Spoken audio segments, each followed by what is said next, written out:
ಸಮಯವನ್ನು ನಂಬೋಣ, ಆದರೆ ಎಲ್ಲರಿಗೂ ಅದನ್ನು ಕೊಡಲು ಸಾಧ್ಯವಿಲ್ಲ. ಶುಭೋದಯ ಸ್ನೇಹಿತರೆ, ಪೂಜಾಸ್ ಹ್ಯಾಪಿ ವರ್ಲ್ಡ್ ಯೂಟ್ಯೂಬ್ ಚಾನಲ್ಗೆ ಮತ್ತೊಮ್ಮೆ ಸ್ವಾಗತವನ್ನು ಕೋರುತ್ತಾ ಇವತ್ತಿನ ಒಂದು ಹೊಸ ವಿಡಿಯೋನ ನಿಮ್ಮ ಜೊತೆ ಶೇರ್ ಮಾಡ್ತಾ ಇದ್ದೀನಿ. ನನ್ನ ಬೆಳಗಿನ ಜಾವದ ರೂಟೀನ್ ಯಾವ ರೀತಿ ಇರುತ್ತೆ, ಇವತ್ತು ಒಂದು ಸ್ವಲ್ಪ ನನಗನ್ಸಿದ ಮಾತನ್ನು ನಿಮ್ಮ ಜೊತೆ ಶೇರ್ ಮಾಡ್ತಾ ಇದ್ದೀನಿ. ಯಾಕಂದರೆ ನಮ್ಮ ಗೃಹಿಣಿ ಅಂದ ಕೂಡಲೇ ಬೆಳಗಿನ ಜಾವ ಬೇಗ ಎದ್ದಷ್ಟು ನಮಗೆ ನೆಮ್ಮದಿಯಿಂದ ಸಮಾಧಾನದಿಂದ ಕೆಲಸ ಮಾಡೋಕ್ಕೆ ಟೈಮ್ ಸಿಗುತ್ತೆ. ಹಾಗಾಗಿ ನಾ ಅಂತೂ ಬೆಳಗಿನ ಜಾವ ಹೇಳೋದಂದರೆ ನನ್ನಷ್ಟೇ ಅಲ್ಲ, ನನ್ನಂಥ ಎಷ್ಟೋ ಜನರು ಬೆಳಗಿನ ಜಾವ ತನ್ನ ಕುಟುಂಬಕ್ಕೋಸ್ಕರ ಬೆಳಗ್ಗೆ 5 ಗಂಟೆ 4 ಗಂಟೆಗೆ ಎದ್ದು ಎಲ್ಲ ಕೆಲಸವನ್ನು ಅವ್ರು ಹೇಳೋಕ್ಕಿಂತ ಮುಂಚೆನೇ ಮಾಡಿರ್ತಾರೆ. ಹಾಗೆ ನಮಗೋಸ್ಕರ ನಾವು ಕೂಡ ಟೈಮ್ ಕೊಡಬೇಕಲ್ಲ. ಹಾಗಾಗಿ ಒಂದು ಅರ್ಧ ಗಂಟೆ ನಮಗೋಸ್ಕರ ನಾವು ನಮಗೆ ಬರುವಂಥ ಈಸಿ ವ್ಯಾಯಾಮ ಆಗಲಿ ಅಥವಾ ಏನೋ ಒಂದು ನಮ್ಗೆ ಅನಿಸಿದ ಒಂದು ಬೆಳಗಿನ ಜಾವ ಪಾಸಿಟಿವ್ನೆಸ್ ಸ್ಪ್ರೆಡ್ ಮಾಡುವಂಥ ಮೋಟಿವೇಶ್ನಲ್ ಸ್ಪೀಚ್ ಆಗಲಿ ಅಥವಾ ಕ್ವೈಟ್ಸ್ ಆಗಲಿ ಓದೋದ್ರಿಂದ ನಮಗೂ ಕೂಡ ಒಂದು ಪಾಸಿಟಿವ್ನೆಸ್ ಸಿಕ್ಕಂಗಾಗುತ್ತೆ. ನಾನು ಬೆಳಗಿನ ಜಾವ ಪ್ರತಿಯೊಬ್ಬರು ಗೃಹಿಣಿಯದು ಇದೇ ಕೆಲಸ ಐತೆ. ಮನೆ ಅಂಗಳ ಕ್ಲೀನ್ ಮಾಡಿ ಮನೆಯನ್ನು ಒಂದು ರೀತಿ ಅಟ್ರಾಕ್ಟಿವ್ ರೀತಿ ರೆಡಿ ಮಾಡೋದು. ಯಾಕಂದರೆ ನಾವು ಮನೆಯಲ್ಲಿ ಒಂದು ಸರಳ ರಂಗೋಲಿ ಹಾಕಿಟ್ಟು ಕೂಡ ಎಷ್ಟು ಚೆನ್ನಾಗಿ ಕಾಣುತ್ತೆ ಅಲ್ವಾ. ಹಾಗಾಗಿ ಇವತ್ತು ಕೂಡ ನಾನು ಪ್ರತಿದಿನದಂತೆ ನನ್ನ ರೂಟೀನ್ ನಿಮ್ಮ ಜೊತೆ ಶೇರ್ ಮಾಡ್ತಾ ಇದ್ದೀನಿ. ನಾನು ಬೆಳಗ್ಗೆ 5 ಗಂಟೆಗೆ ಎದ್ದು ಒಂದು ಅರ್ಧ ಗಂಟೆ ಅಂದರೆ ನನಗೆ ಬರುವಂಥ ಈಸಿ ವ್ಯಾಯಾಮಗಳನ್ನ ಮಾಡ್ಕೊಂಡು ಆಮೇಲೆ ಮನೆಗೆಲ್ಲ ಕ್ಲೀನ್ ಮಾಡ್ಕೊಂಡು ಹಿಂದೆ ಹತ್ತಿದ ಅಲ್ಲಿ ಗಿಡಗಳನ್ನು ಹೂಗಳನ್ನು ತೆಗೆದಿಟ್ಬಿಡ್ತೀನಿ. ಇಷ್ಟು ನಾನು ಬೆಳಗಿನ ಜಾವದ ಎದ್ದ ತಕ್ಷಣ ಮಾಡುವಂಥ ಫಸ್ಟ್ ಕೆಲಸ ಆಗುತ್ತೆ. ನಮಗಂತೂ ಗೊತ್ತಿರುತ್ತೆ, ಮನೆಯವರು ಎಲ್ಲರೂ ಹೇಳೋಕ್ಕಿಂತ ಮುಂಚೆ ಅವ್ರ ಟಿಫಿನು, ಅವ್ರ ಚಹಾ, ಅವ್ರ ಊಟದ ಬ್ಯಾಗು, ಮಧ್ಯಾಹ್ನ ಊಟದ್ದು ಅವ್ರ ಡ್ರೆಸ್ಸು, ಯೂನಿಫಾರ್ಮು ಎಲ್ಲವನ್ನು ರೆಡಿ ಮಾಡಿಡಬೇಕಾಗತ್ತೆ. ಅದ್ರ ಜೊತೆಗೆ ನಾವು ಕೂಡ ನಮಗೋಸ್ಕರ ಕೆಲವೊಂದು ಅವ್ರ ಜೊತೆ ನಾಷ್ಟ ಮಾಡೋದಾಗಲಿ ಅಥವಾ ನಮಗೋಸ್ಕರ ನಾವು ಕೆಲವೊಂದು ಸಲ ಟೈಮ್ ಕೊಡಬೇಕಾಗತ್ತೆ.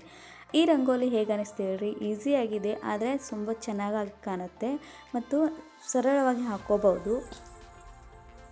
ನಾನು ಪ್ರತಿದಿನ ಇದೇ ರಂಗೋಲಿ ಅಂತ ಇಲ್ಲ, ತಲೆಯಲ್ಲಿ ಯಾವ್ದು ಬರುತ್ತೆ ಆ ರಂಗೋಲಿಯನ್ನು ಬಿಡಿಸ್ತಾ ಇರ್ತೀನಿ. ಹಾಗಾಗಿ ಈ ದಿನ ಈ ರಂಗೋಲಿ ಹಾಕಬೇಕನ್ನಿಸ್ತು. ಈ ರೀತಿ ಸರಳವಾಗಿ ಸಿಂಪಲ್ಲಾಗಿ ಹಾಕ್ತಾ ಇರ್ತೀನಿ.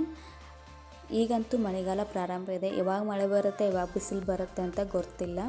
ಇಲ್ಲಷ್ಟು ಹಾಕಿ ತುಳಸಿ ಮುಂದೆ ಕೂಡ ರಂಗೋಲಿ ಹಾಕಿ ಒಂದು 10 ನಿಮಿಷ ಹೊರಗೆ ಗಾಳಿಗೆ ಅಡ್ಡಾಡ್ತೀನಿ. ಯಾಕಂದ್ರೆ ಬೆಳಗಿನ ವಾತಾವರಣ ಒಂದು ರೀತಿ ವಾತಾವರಣ ಚೆನ್ನಾಗಿರುತ್ತೆ. ಒಂದು 10 ನಿಮಿಷ ಅಡ್ಡಾಡಿದ ಕೂಡಲೇ ಮೈಂಡ್ ಫ್ರೆಶ್ ಆಗಿರುತ್ತೆ. ಯಾಕೆಂದರೆ ಬೆಳಗ್ಗೆ ಎದ್ದ ತಕ್ಷಣ ತಲೆ ದಿನ್ನಿಡೋದು, ತಲೆನೋವು ಓಡೋದು ಈ ರೀತಿ ಆಗ್ತಾಯಿರುತ್ತೆ. ಒಂದು 10 ನಿಮಿಷ ಈ ರೀತಿ ಅಡ್ಡಾಡಿ ನಮ್ಮ ಕಾಲೋನಿಯಲ್ಲಿ ಮೇನ್ ರೋಡ್ ಅದು ಕಂಬಕ್ಕೆ ಲೈಟ್ ಏನಿದೆ ಅದನ್ನು ಕೂಡ ಆಫ್ ಮಾಡ್ತಾ ಇರ್ತೀನಿ. ಪ್ರತಿದಿನ ನಾನೇ ಮಾಡ್ತೀನಿ ಅಂತ ಇಲ್ಲ, ನಮ್ಮ ಕಾಲೋನಿಯಲ್ಲಿರುವ ಪ್ರತಿಯೊಬ್ಬರು ಕೂಡ ಯಾರು ಬೆಳಗ್ಗೆ ವಾಕಿಂಗ್ ಬಂದವರಾಗಲಿ ಅಥವಾ ಇನ್ನೂ ಯಾರೇ ಪ್ರತಿಯೊಬ್ಬರು ಆಫ್ ಮಾಡ್ತಿರ್ತಾರೆ. ಇವತ್ತು ಇನ್ನೂ ಯಾರು ಆಫ್ ಮಾಡಿರಲಿಲ್ಲ, ಹಾಗಾಗಿ ನಾನು ಮಾಡ್ತಾ ಇರ್ತೀನಿ ಯಾವಾಗ ಯಾದರೂ. ಈಗ ಒಂದು ಸ್ವಲ್ಪ ಪ್ರತಿದಿನ ಬಿಸಿನೀರು ಕೊಡೋ ರೂಢಿ ಒಂದು ಇಟ್ಕೊಂಡಿರ್ತೀನಿ. ಯಾಕಂದರೆ ಅಸಿಡಿಟಿ ಪ್ರಾಬ್ಲಮ್ ಆಗಲಿ ಅಥವಾ ಒಂದು ಸ್ವಲ್ಪ ಹೆಲ್ತ್ ಕಡೆ ನಾವು ಕೂಡ ಗಮನ ಕೊಡಬೇಕಲ್ವ. ಹಾಗಾಗಿ ಬಿಸಿನೀರನ್ನು ಕೊಡೋದು ಒಂದು 10 ನಿಮಿಷ ನನಗೋಸ್ಕರ ನಾ ಕೊಡ್ತೀನಿ. ಇದು ಪ್ರತಿಯೊಬ್ಬರು ಮಾಡಬೇಕಾಗಿದ್ದು. ಯಾಕಂದರೆ ನಮಗೋಸ್ಕರ ನಮ್ಮ ಕುಟುಂಬಕ್ಕೋಸ್ಕರ ನಾವು ಅದು ಬೇಕು ಇದು ಬೇಕು, ಅವ್ರಿಗೆ ಅದಿಷ್ಟ ಅವ್ರಿಗೆ ಇದಿಷ್ಟ, ನಮ್ಮ ಇಷ್ಟ ಯಾವಾಗ ನಾವು ಅನುಭವಿಸೋ ಅಥವಾ ನಾವು ಮೊದಲು ಹೇಗಿದ್ವಿ ಈಗೂ ಕೂಡ ಅದೇ ರೀತಿ ಇರಬೇಕು ಅನ್ನೋದು ನನ್ನ ವಿಚಾರ. ಆನಂತರ ಅಲ್ಲಿ ಬಿಸಿನೀರು ಒಂದು ಸ್ವಲ್ಪ ತಣ್ಣಗಾಗೋ ತನಕ ನಾನು ಇಲ್ಲಿ ತಲೆ ಬಾಚ್ಕೋತಾ ಇದ್ದೇನೆ. ಯಾಕಂದರೆ 6 ಗಂಟೆ 6:30 ಒಳಗೆ ನನಗೆ ಸ್ನಾನ ಮಾಡಿ ಟಿಫಿನ್ದೆಲ್ಲ ರೆಡಿ ಮಾಡೋದಿರ್ತೈತಿ. ನಮ್ಮ ಸಂಪ್ರೀತಿಯಿಂದಾಗಲಿ ನಮ್ಮ ಮನೆಯವ್ರದ್ದಾಗಲಿ 8:30 ಅಂದರೆ ಟಿಫಿನ್ ಮಾಡ್ತಿರ್ತಾರೆ. ಹಾಗಾಗಿ ತಲೆ ಬಾಚ್ಕೊಂಡು ಒಂದು ಸ್ವಲ್ಪ ಕೈ ತಗೊಂಡು ಬಿಸಿನೀರನ್ನು ಒಂದು 10 ನಿಮಿಷಕ್ಕೂ ಅಲ್ಲಿ ಕಿಟಕಿಗೆ ಗಾಳಿ ಚೆನ್ನಾಗಿ ಬರ್ತಿರುತ್ತೆ. ಅಲ್ಲೇ ಮೊಬೈಲ್ ನೋಡ್ಕೊತ ಅಥವಾ ಏನೋ ಒಂದು ರೀತಿ ಏನು ನ್ಯೂಸ್ ಇರುತ್ತೆ ಅದನ್ನು ನೋಡ್ಕೊತಾ ಬೆಳಗ್ಗೆ ಎದ್ದ ತಕ್ಷಣ ನೆಗೆಟಿವ್ ಅಂತೂ ನೋಡ್ಕೋಗಲ್ಲ, ಆದಷ್ಟು ಪಾಸಿಟಿವನ್ನು ನೋಡ್ತಾ ಇರ್ತೀನಿ. ಅಥವಾ ನಮ್ಮ ಒಂದು ಗ್ರೂಪ್ ಇದೆ, ಅದರಲ್ಲಿ ಪಾಸಿಟಿವ್ ಕ್ವೈಟ್ಸ್ ಕೂಡ ಹಾಕ್ತಿರ್ತಾರೆ, ಅದನ್ನು ಕೂಡ ಓದಿ ಒಂಥರ ಪಾಸಿಟಿವ್ನೆಸ್ ಇರುತ್ತೆ, ಅದನ್ನು ಕೂಡ ಓದ್ತಾ ಇರ್ತೀನಿ. ಒಂದು 10 ನಿಮಿಷ ಇಲ್ಲಿ ಕೂತ್ಕೊಂಡು ಆ ನೀರು ಕೊಡಿದ ತಕ್ಷಣ ನಾನು ನನ್ನ ಸ್ನಾನ ಎಲ್ಲ ಮುಗಿಸ್ಕೊಂಡು ಏನು ಸಿಂಪಲ್ಲಾಗಿ ರೆಡಿ. ಪ್ರತಿದಿನ ಹೆವಿ ಮೇಕಪ್ ಮಾಡ್ಕೋಬೇಕಂತ ಏನಿಲ್ಲ, ಮನೆಯವರು ಮೇಕಪ್ ಮಾಡ್ಕೋಬಾರ್ದು ಅಂತ ಏನಿಲ್ಲ. ಸಿಂಪಲ್ಲಾಗಿ ನೀವು ಯೂಸ್ ಮಾಡುವಂಥ ಸನ್ಸ್ಕ್ರೀನು ಕ್ರೀಮನ್ನು ಯೂಸ್ ಮಾಡ್ಕೊಂಡು ಒಂದು ಮತ್ತು ಬಿಂದಿಯನ್ನು ಇಟ್ಕೊಂಡು ಸಾಕು, ಸಿಂಪಲ್ಲಾಗಿ ರೆಡಿ ಆದರೆ ಸಾಕು. ಆನಂತರ ಇಲ್ಲಿ ನೋಡಿರಿ ಸೂರ್ಯೋದಯ ಆಗ್ತಾಯಿದೆ. ಸೂರ್ಯೋದಯನೂ ಕೂಡ ನಿಮಗೆ ಬೆಳಗಿನ ಜಾವ ಹೇಗಿತ್ತು ಈಗ ಹೇಗೆ ಕಾಣಿಸ್ತಾ ಇದೆ. ಮನೆಯವರಿಗೆ ಗ್ರೀನ್ ಟೀ, ಮಕ್ಕಳಿಗೆ ಹಾಲು ಕಾಯಿಸ್ತಾ ಇದ್ದೀನಿ. ನನ್ನ ವಿಡಿಯೋಗಳು ನಿಮ್ಗೆ ಇಷ್ಟ ಆಗ್ತಾಯಿದ್ರೆ ಶೇರ್ ಮಾಡಿ, ಹೆಚ್ಚಿನ ಪ್ರಮಾಣದಲ್ಲಿ ಸಬ್ಸ್ಕ್ರೈಬ್ ಮಾಡ್ಕೊರಿ. ವಿಡಿಯೋನ ನೋಡ್ತಾ ಇದ್ದೀರಾ ಆದರೆ ಸಬ್ಸ್ಕ್ರೈಬ್ ಮಾಡ್ತಿಲ್ಲ, ಪ್ಲೀಸ್ ಸಬ್ಸ್ಕ್ರೈಬ್ ಮಾಡ್ಕೊರಿ.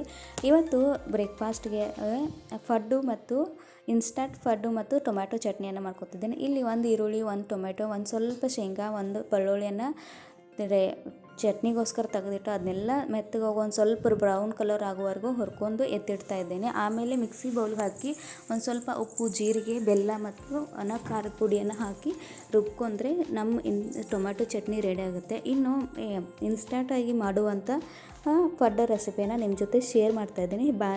ಮೊದಲನೇದಾಗಿ ಒಂದು ಬೌಲ್ ಆಗುವಷ್ಟು ನಿಮ್ಗೆ ಮನೇಲಿ ಎಷ್ಟು ಆಗುತ್ತೋ ಅಷ್ಟು ರವೆಯನ್ನು ನಿಮ್ಮ ಮನೆಗೆ ಎಷ್ಟು ಜನಕ್ಕೆ ಬೇಕು ಅಷ್ಟು ಸಾಕಾಗುವಷ್ಟು ರವೆಯನ್ನು ತೊಗೊಂಡು ಅದಕ್ಕೆ 1 ಗ್ಲಾಸ್ ಮಜ್ಜಿಗೆ ಮತ್ತು 1 ಗ್ಲಾಸ್ ನೀರನ್ನು ಮಿಕ್ಸ್ ಮಾಡಿ ಮಾಡೋಕ್ಕಿಂತ ಮುಂಚೆ ಅಥವಾ ನೈಟ್ ನೆನೆ ಇಟ್ಟರು ನಡೆಯುತ್ತೆ.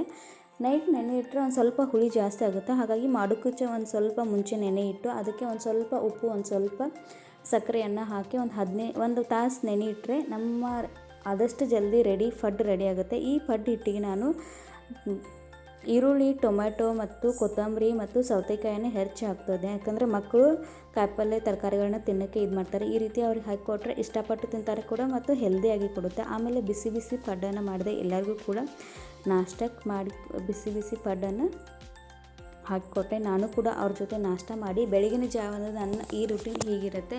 ಪ್ರತಿಯೊಬ್ಬರದ್ದು ಕೂಡ ಹೀಗೆ ಇರುತ್ತೆ. ಆದರೆ ಪ್ರತಿಯೊಬ್ಬರು ನಾವು ಒಂದು ಸ್ವಲ್ಪ ಜಲ್ದಿ ಎದ್ದು ಅಂದರೆ ನಮಗೂ ಕೆಲಸ ಮಾಡೋಕ್ಕೆ ಈಸಿ ಆಗುತ್ತೆ.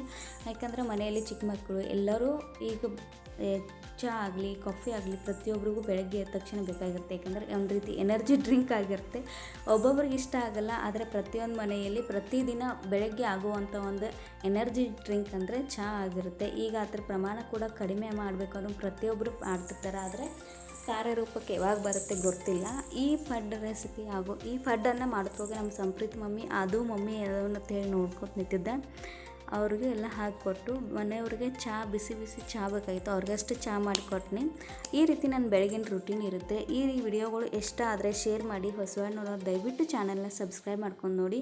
ನಿಮ್ಮ ಸಪೋರ್ಟ್ ಫ್ರೆಂಡ್ಸ್ ನನಗೆ ಬೇಕು. ಯಾಕಂದರೆ ನೀವು ಸಪೋರ್ಟ್ ಮಾಡಿದ್ರೆ ಕೂಡ ನನಗೆ ಇನ್ನಷ್ಟು ವಿಡಿಯೋನ ಮಾಡೋಕ್ಕೆ ಒಂದು ಸ್ವಲ್ಪ ನಿಮ್ಮ ಪ್ರೋತ್ಸಾಹ ಇದ್ದರೆ ಇನ್ನಷ್ಟು ಉತ್ಸಾಹ ಬರುತ್ತೆ. ಇನ್ನಷ್ಟು ವಿಡಿಯೋಗಳನ್ನ ಹಾಕ್ಬೋದು. ನನ್ನ ರೂಟೀನ್ ಆಗಲಿ ಅಥವಾ ಗೃಹಿಣಿ ಮಾತಾಗಲಿ ಕೆಲವೊಂದು ವಿಷಯಗಳನ್ನ ನಿಮ್ಮ ಜೊತೆ ಶೇರ್ ಮಾಡ್ಕೋತಾ ಇರ್ತೀನಿ. ವಿಡಿಯೋ ಇಷ್ಟ ಆದರೆ ಶೇರ್ ಮಾಡಿ. ಹೊಸವಾಗಿ ನೋಡೋರು ದಯವಿಟ್ಟು ಚಾನಲ್ನ ಸಬ್ಸ್ಕ್ರೈಬ್ ಮಾಡ್ಕೊಂಡು ನೋಡಿರಿ. ವಿಡಿಯೋ ನೋಡಿದ್ದಕ್ಕಾಗಿ ಪ್ರತಿಯೊಬ್ಬರಿಗೂ ಧನ್ಯವಾದಗಳು.